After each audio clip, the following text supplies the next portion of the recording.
I'm going to be talking about Angela Rayner's housing policy and Labour's spite for anyone who owns their own land and how it ties in with votes. I'm Grannyopteryx. I'm on YouTube, Rumble, BitChute and Minds.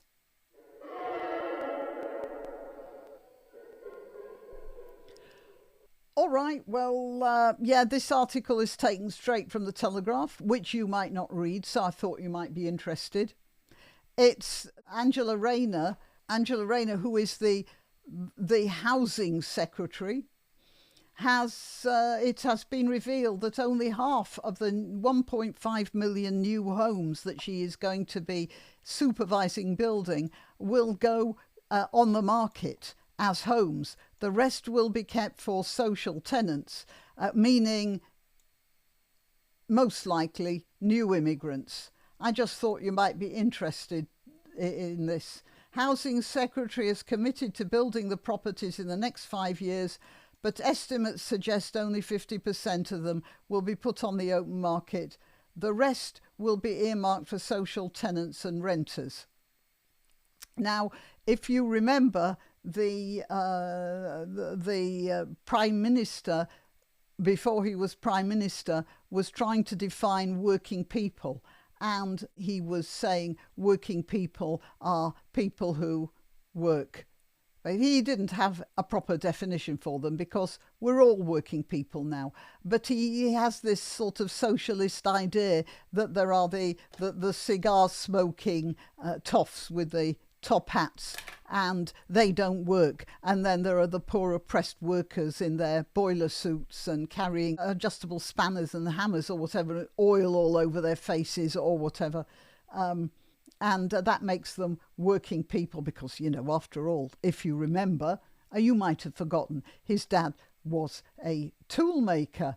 So what the Labour Party are actually doing is they can't define the working person, but they can define people who owe the roofs over their heads to the government.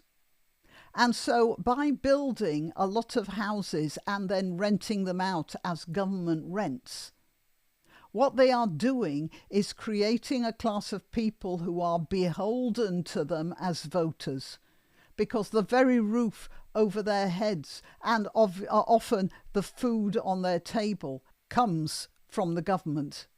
And so they want to create a class of people who will vote for them because they have to, or because they feel they have to. And in tandem with this is a certain attitude of spite, which I've just thought of. So there'll be a cut here while I find the quote I wanted to talk about. Hang on a split second. Yes, here we are.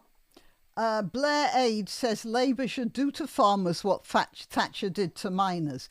Let's just hear what he had to say. I'm personally in favour of doing to farmers want to go on the streets, we can do to them what Margaret Thatcher did to the miners. So just to be clear, Johnny, you would, beat them up? No, close them. I mean, this is an industry we could do without. Right.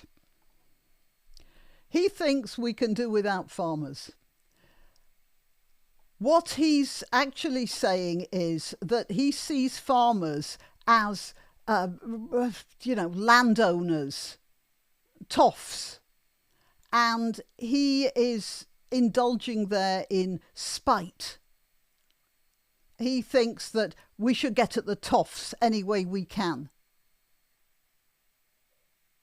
I know how farmers work. Obviously, there are some rich farmers, and I know many farmers who are getting along very nicely, but they work bloody hard for it. They're up at 5 o'clock on a freezing morning out to feed the cows. I'm on a farm a lot of the time, and I have no, you might say I have no dog in that fight because I don't own a farm. I don't earn from a farm. Personally. But I see how my farmer works.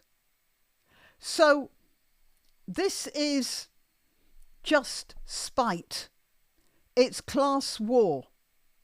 And of course, when you get rid of the farmers, well, how are you going to provide food for the people? Of course, collective farms are a pretty good idea. That worked well, didn't it? But that's basically what's going on in this guy's mind. It's an industry we can do without. What do you mean we can do without farmers?